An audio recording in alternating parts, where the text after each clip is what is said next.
Define हो रहा है, नेचर ऑफ द रूट्स किसके थ्रू डिफाइन हो रहा है, बी स्क्वायर माइनस 4ac। इसी को बी स्क्वायर माइनस 4ac को हम क्या बोलते हैं, डिस्क्रिमिनेंट। क्या बोलते हैं, डिस्क्रिमिनेंट, है ना। ये क्या होता है, डी से भी रिप्रेजेंट किया जाता है, इसकी वैल्यू क्या है, बी स्क्वायर माइनस 4ac। अब देखिए यहां पर हम इसको थोड़ा सा कंक्लूड करते हैं, ठीक है। पहला केस हमने क्या देखा, डी क्या है, ग्रेटर देन 0 है, तो रूट्स कैसे होंगे, रियल होंगे एंड डिस्टिंक्ट, यानी अलग अलग होंगे, है ना दोनों।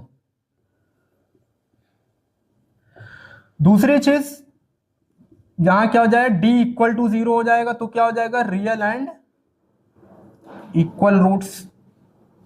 तीसरी पॉइंट है, डी लेस देन 0 है, तो क्या हो जाएगा, नो रियल रूट्स, है ना, क्या हो जाएगा, नो रियल रूट्स।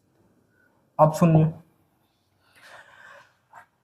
अगर हम इन दोनों को कंबाइन कर ले, पहले और दूसरे को कंबाइन कर ले, तो चौथी कंडीशन क्या बनेगी, डी ग्रेटर देन और इक्वल टू 0।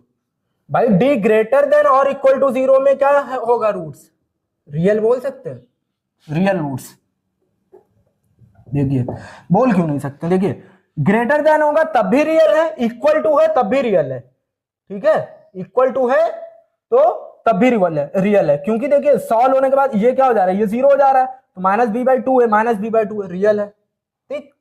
ये दोनों का अगर हम कंबाइन कर ले तो ये बनना सिर्फ रियल की कंडीशन, है ना। इक्वल और अनइक्वल, इक्वल और डिस्टिंक्ट दोनों केस इसके अंदर आ गए, ठीक है। बहुत से लोग, महान लोग बोलेंगे कि सर इनको इनको कर लीजिए, तो पॉसिबल ही नहीं है भाई। अगर इनको और इनको एक साथ कर लोगे तो चलो यहां क्या क्या क्या क्या नेमिंग दोगे इसको, रियल दोगे या नॉट रियल दोगे या इमेजिनरी दोगे।